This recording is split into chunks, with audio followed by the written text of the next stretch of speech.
تحياتي للجميع، جميع أصدقائنا وجميع متابعين منصتك أستاذ ريكاردو الخوري. بالنسبة بخصوص الوضع الإيراني حاليا، أنه آه، السؤال حاليا الذي يطرق الأذهان: هل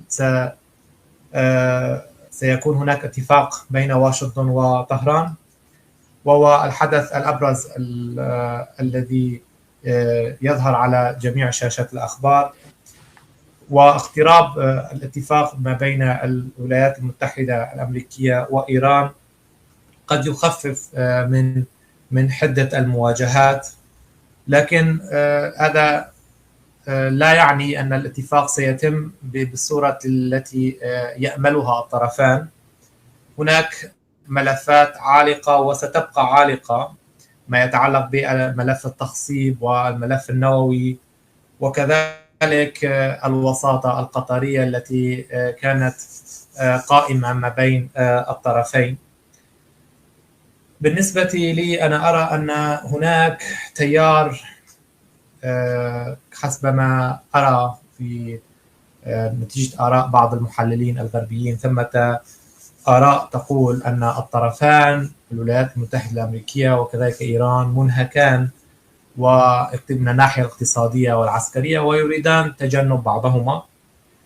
وهناك أيضا آراء تقول أن الاتفاق الذي سيتم سيكون هشا.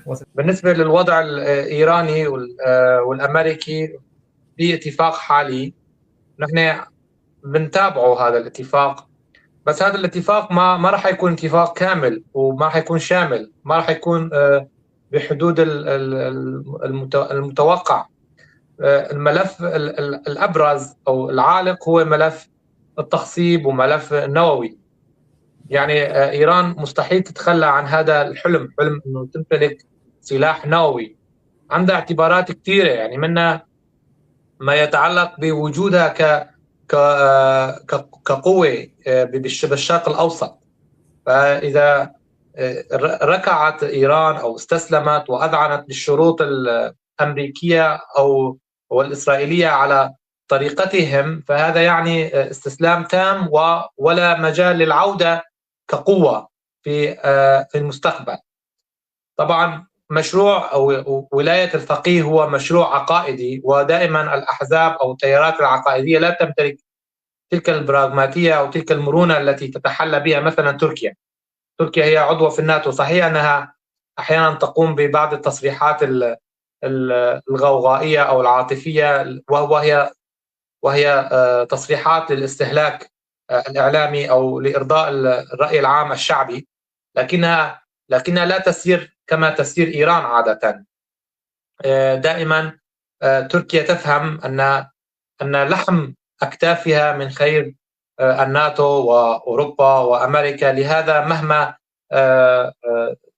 مهما صدحت من تغريدات ومن تصريحات ضد إسرائيل، فإن إسرائيل ذاتها تعلم أن تركيا لا يمكنها أن تتخذ أي خطوة ضدها، لا الآن ولا مستقبلا. ولكن فيما يتعلق بإيران، المشروع الإيراني والعقيدة الإيرانية والخطاب الإيراني هو خطاب عقائدي، وبطبيعة الحال طبيعة أو ذهنية الخطاب العقائدي مختلفة عن أي خطاب، وبالتالي هي خطاب انتحاري أكثر مما هو خطاب وازن أو براغماتي وسياسي. لهذا أرى أن هذا الاتفاق لن يدوم. وأريد أن أعلق وأعقب عن تعليق وتصريح ترامب بخصوص لقد أعطينا أسلحة. باتت هذه نقطة المرحلة، نقطة السياسيين في هذه اللحظة. لقد أعطينا أسلحة للكرد ولم يرجعوها لنا ولن أنسى ذلك. طبعا هذا الكلام يعني ردت عليه مؤسسات ضمن البنتاغون والبيت الأبيض أنه لا وجود لأساس أو لدليل دامغ يثبت أن الولايات المتحدة أعطت أسلحة للكرد والكرد أبقوها في حوزتهم ولم يرجعوها. يعني هذا أنا يمكن فهم هذه الرسالة ببعدها الرمزي، أن الكرد لم يشاركوا معنا أو لم يقبلوا التحرك كعادتهم، ولكن هذه المرة قالوها لهم بوضوح: نحن نريد ضمانات سياسية، لا يلدغ المؤمن من جحره مرتين. يعني رأيناها في سوريا، في شمال شرق سوريا، في غرب كردستان كما نسميها نحن.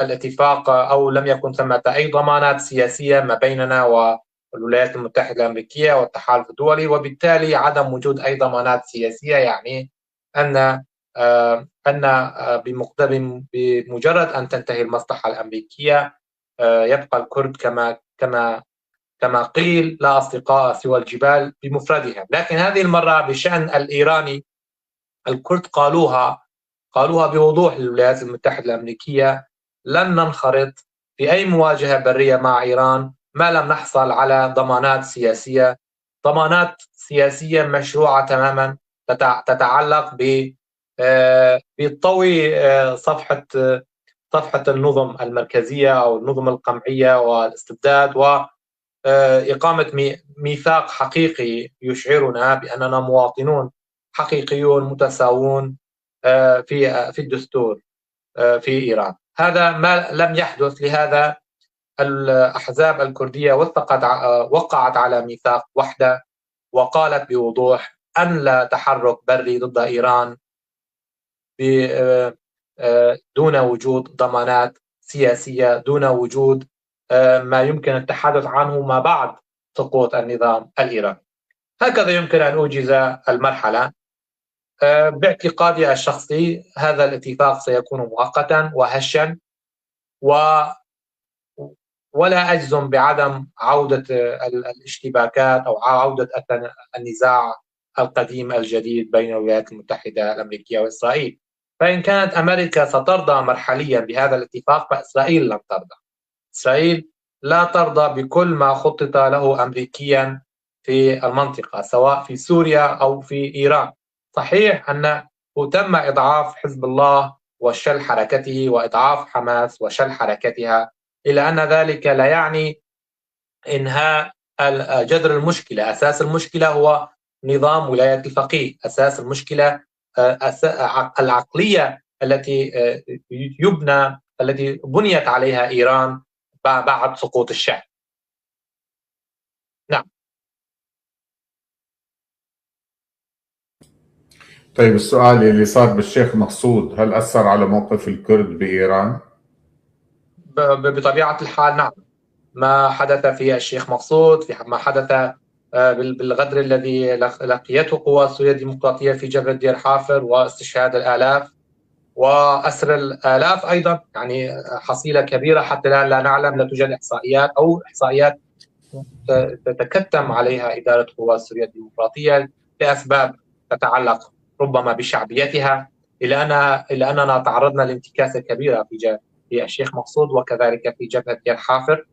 لهذا وهذا الخضوع للإملاءات التركية هو خضوع لا خيار ثاني أو ثالث له. يعني عقدت فرنسا والجبهة الأوروبية والأمريكية العزم على أنه لا حليف أو لا يمكن إلا التعامل مع تركيا والتعامل مع هذه الحكومة والحصول على ما يمكن الحصول عليه من مكتسبات، إن صح التعبير. طيب، واللي بيتهم الأكراد الكرد اليوم في حالة جيدة من الارتباط، من الوحدة، من التآلف، ويدركون أن مشكلتهم هي لا تنحصر في دولة ما كسوريا أو في العراق، وإنما مسألتهم مترابطة تماما بمصير الدول التي تقاسمت وطنهم التاريخي كردستان، أي بمعنى سوريا، العراق، إيران وتركيا. لهذا أنا أعتقد أن تلك الحدود ما بين الكرد لم تعد بتلك الصورة التي كنا نشهدها ما قبل انطلاق حقبة الربيع العربي. الآن الكرد واعون ويدركون المسألة، أن أي ضعف في أي مكان أو منطقة سينعكس بشكل كبير وسريع على الكرد في باقي الدول أو المناطق الأخرى. لهذا عندي سؤال. الكرد اتعظوا تماما مما حدث في سوريا لهم. بس سؤال لريبر، سمعت انه في تشكيل عسكري يمكن عم يقولوا لواء انه رايح راح على الشام مشان يتدرب مع الجيش الجديد، يتدرب عشان وينخرط. ياخذ هل دوره، هالحكي عشان صحيح؟ ياخذ دوره شرعيه. طيب شو كانوا يعملوا في سنوات الولايات المتحده والتحالف؟ صرف هذا السؤال. صرف كميه كبيره من ميزانيته على تدريب قوات سوريا. انا بشوف المساله بصوره شخصيه، انا بشوفها مثل طراطيش حكي، مثل نوع من اضعاف صوره هي القوات امام النظر المؤيدين قبل المعارضين، انه مثلا انه خلص الطرف المهزوم هو قوات سوريا الديمقراطيه، وهي القوات خلاص انتهت أو قصتها، جس نبض انتهت أو اسطورتها، جس نبض. كسرت اسطورتها، وهي تتلقى التدريب على يد ارهابي الامس. يعني انا اعتقد ان هذا هو عباره عن خبر يراد به شيء ما اكثر مما هو شيء حقيقي.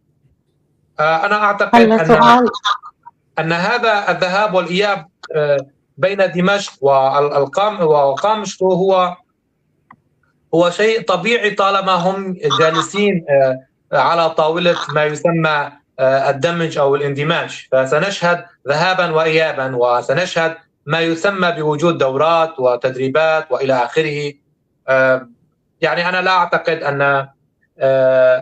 أن تلك القوات التي دربت على مدار سنوات بحاجة إلى دورات عسكرية أخرى، ولكن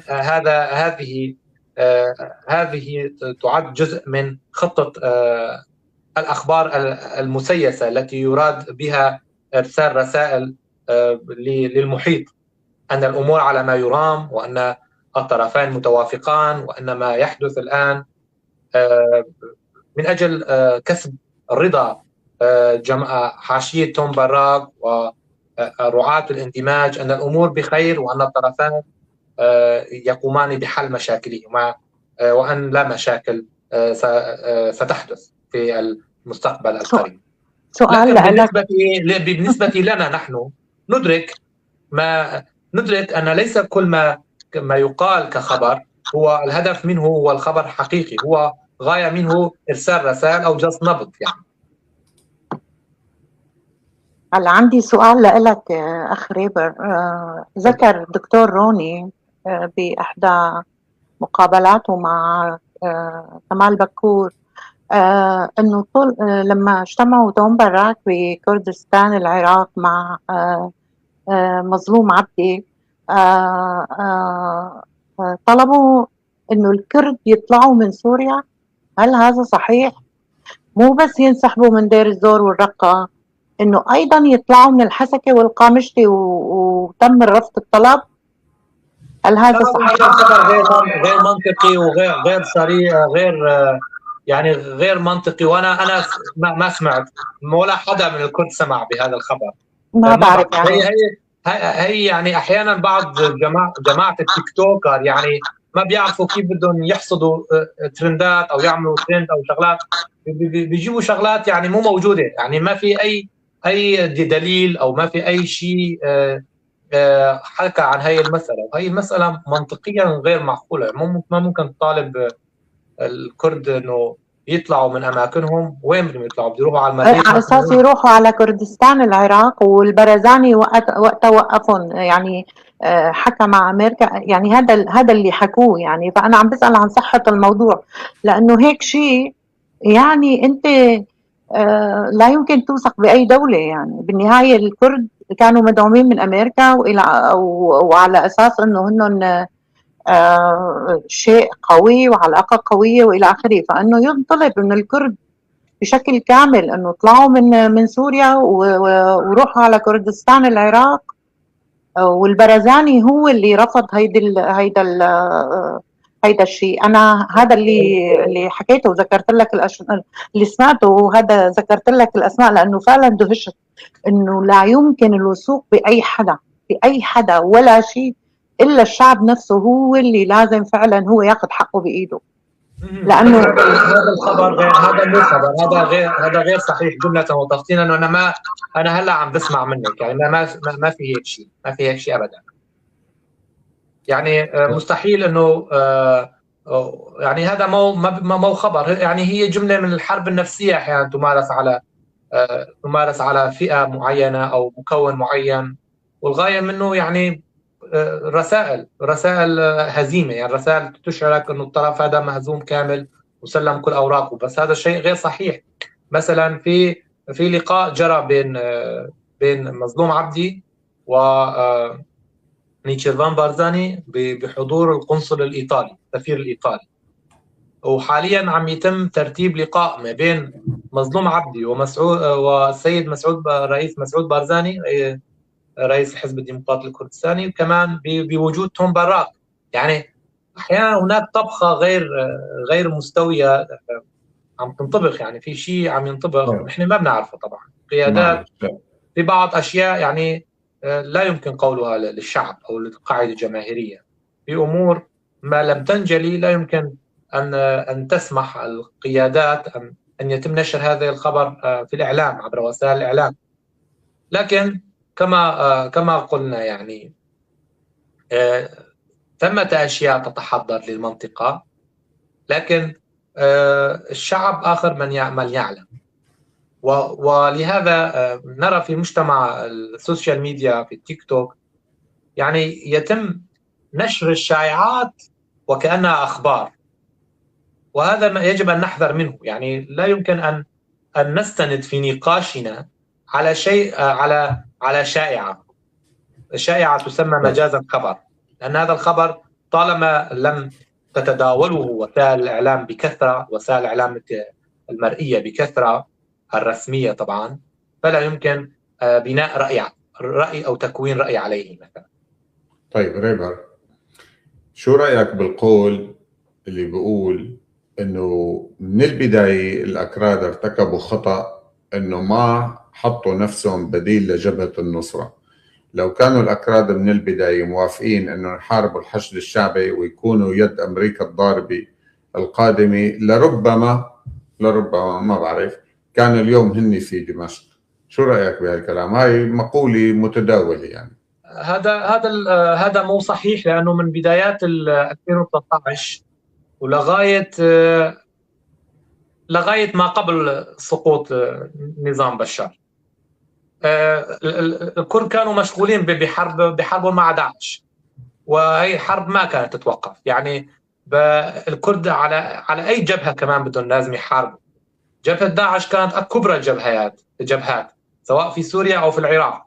وكان مسعود بارزاني في كتابه الأخير حكى عن هاي المسألة، قال أنه شفنا داعش تقدمت نحو الموصل وكانت بدها تروح على بغداد، وفجأة صار شيء خفي حتى الآن ما بنعرفه. شو السر اللي خلت داعش توقف على تخوم بغداد وترجع تروح باتجاه كردستان العراق؟ احتلت بعدها شنغال وعملت إبادة جماعية وراحت تتقدم نحو دهوك وهولير. قال هذا السر لحتى الآن ما بنعرفه، ما بنعرف ليش صار هيك شيء، ليش داعش كانت بدها بغداد ووقفت عند تخومها، وفجأة كأنه صار في أمر قال لا روحوا على نحو الشمال. هي أحد الأسرار العسكرية الخفية اللي يمكن بيعرفوها بس ما بيقولوها، ما حدا بيعرفها. فالدليل انه هذا على تعقيبا على سؤالك ليش ما حاربوا الحشد الشعبي. عملوا بايام كان قاسم سليماني كان على قيد الحياة، عملوا مؤامرة ضد موضوع استفتاء اقليم كردستان، وامريكا لم تحرك ساكنا، وحشد الشعبي راح على كركوك وعلى مناطق المتنازع عليها وعمل مجازر. امريكا ما حركت ساكن. انا قصدي انه كان مجرد تعهد انه في حال خرجت ايران ونحن بدنا نضرب ايران انه انتم تكونوا موجودين توقفوا بوجه الحشد الشعبي اذا الحشد الشعبي حاول يدخل سوريا بعد الهجوم على ايران. نحن عم نحكي هذا الحكي خلينا نقول شهر 8 9 10 24، انه كانت الخطه موجوده قبل القضاء على حسن نصر الله. يعني نحن عم نحكي انه هذا السيناريو صلنا عم يرتبوه فتره طويله، يعني تسارع الاحداث سنه ال 24 او تسلسل الاحداث يعني مرتب، معروف ايمت بنضرب هون وايمت بنضرب هون وايمت ببلش رد على العدوان وايمت بفوتوا على دمشق، كله مرتب. انه ليش ما كانوا الكرد قادرين يقرأوا انه آن الأوان بسنة 24 انه ينتهي النظام في سوريا وينتهي النظام الإيراني او التواجد الإيراني في سوريا، فليش لحتى ما نكون نحن اللاعب الأكبر او على الأقل لنا مركز قيادي. هذا في ناس اليوم عم تحمل الأكراد المسؤولية. أنا بس عم بقول لك شو اللي ما إنه رأيي هذا، أنا ما عندي رأي هون لأنه أنا ما بعرف. عرفت كيف؟ إنه الأكراد كان ممكن هن من البداية يستشفوا إنه شو اللي كان صاير، وإنه هن إما إنه انعرض عليهم ورفضوا، وهذا غالبا إنه نحن هذا اللي بده يصير، هل أنتم مستعدين تكونوا بالواجهة؟ ممكن يكونوا قالوا مثل ما تفضلت حضرتك انه نحن تعبنا، شو يعني بنحارب هون ونحارب هون، نحن مالنا مرتزقه، نحن عم ندافع عن ارضنا. بينما الولايات المتحده واسرائيل كان بدهم اياهم يكونوا مرتزقه، يعني انه والله نحن اذا ضربنا ايران بدكم تكونوا انتم جاهزين هون تحاربوا او تدخلوا الاراضي العراقيه يعني. فهني قالوا لا نحن ما فينا نعمل هيك، وبالتالي دفعوا الثمن بالنهايه. رجعوا اليوم اكراد ايران كل واحد بلوم الثاني. عرفت شو قصدي؟ استاذ ريكاردو يعني انت جاوبت على نص سؤالك. انت قلت مثلا الحشد الشعبي ما كان ضمن اجنداته يحارب الكرد بصوره مباشره، وايران ما كان يعني عم معطيتها اوامر انه بالتحرك لانهاء تجربه اقليم كردستان. صحيح صار في مشكله، صار في اقتتال حتى ما بين الحشد والبيشمركة ايام اعلان استفتاء اقليم كردستان، استفتاء الاستقلال.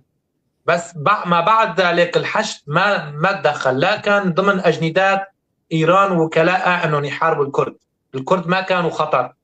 وبالنسبه للكرد كمان الحشد الشعبي، حزب الله، هي التشكيلات الواليه لايران ما كانت تشكل اي خطر مباشر على الكرد، فالكرد ليش بدهم يحاربوها مثلا؟ يعني اعطيني سبب يخلينا نجي نحارب الحشد الشعبي. الحشد الشعبي مو هين، انت عم تحارب يعني انت اذا بدك تكون ضد الحشد الشعبي انت معناته ضد شيعة العراق اللي برمتهم مؤيدين جيش. لا هن جيش هائل. انت عمليا عم تكون ضد شيعة لبنان كمان، وضد يعني شو هي كارثة. نحن لا قوانا ولا امكاناتنا قادرة تتحمل فتح هي الجبهات، الى جانب وجود داعش، الى جانب وجود تركيا اللي على راسك هذا العدو الذي لا يكل ولا يمل. يعني مستحيل انه الكرد يقدروا يفتحوا بضمن هي الظروف الاقليميه والدوليه المعقده يفتحوا جبهه ليرضوا الامريكان، يفتحوا جبهه ضد الحشد الشعبي في العراق. ومع الاسف انا اذا بحللها شيء مو منطق، مو من المنطق انه الكرد يدخلوا وبعدين يدخلوا اذا كان بالفعل في ضمانات حقيقيه، ضمانات سياسيه، ضمانات انه راح يكون في اقليم فيدرالي بسوريا مثلا، ضمانات انه ما كان الحزب الديمقراطي الكردستاني او البارزانيين كانوا بيدوروا عليها. طيب لو بدهم ايانا نحارب الحشد الشعبي ليش تخلوا عنا لما البارزاني اعلن استفتاء اقليم كردستان؟ هذا السؤال يطرح نفسه.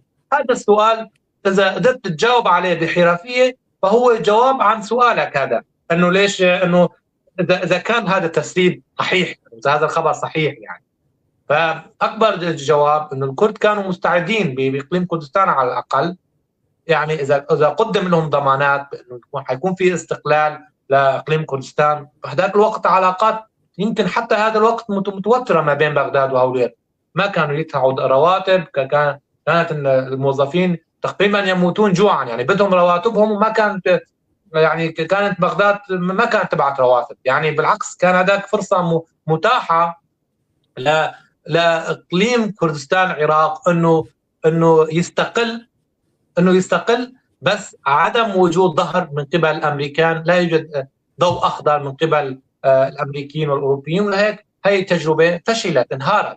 فاذا لا وجود لمصداقيه ما يشاع بان الامريكان طلبوا من الكرد محاربه الحشد والكرد لم يوافقوا، ولهذا حصل ما حصل. انا واستاذ ريكاردو بمره بحلقه مفصله حكيت بتفصيل ممل عن هذا الموضوع، بس انا رح جاوبك على هالموضوع هلا. باعتبار الامريكان ما عاد لهم مصلحه بانهم يتحالفوا مع الكرد، فما في بالميدان غير انه نتفق مع تركيا، مع الدوله العميقه ضمن حدود الممكن، شو فيكم تعملوا وما يشاع انه اسرائيل ارادت انه تتحالف مع الكرد والكرد لا اختاروا الجبهه التركيه، انا ما بعتقد انه هذا الكلام صحيح. لو اسرائيل بدها كانت وصلت الكرد ووصلت اللي بدها اياه في شمال شرق سوريا، بس اسرائيل ما كانت جاده لانه الكرد مو على حدودها، مو على تماس مع حدودها.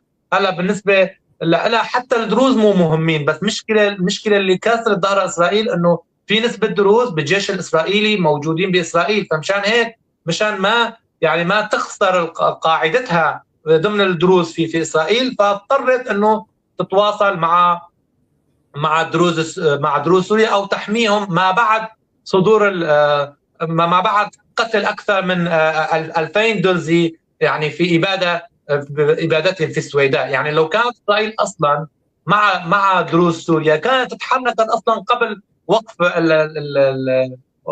ما قبل هي الاباده اللي تمت بحق الدروز في السويداء، بس ما تحركت الا ما بعد الفاجعه، بعد ما قتل عدد كبير يعني من ابناء المكون الدرزي في السويداء. لهذا اسرائيل لا تتحرك الا وفق الضروره القصوى، واذا شعرت بان البل وصل لذقنها حينها تتحرك.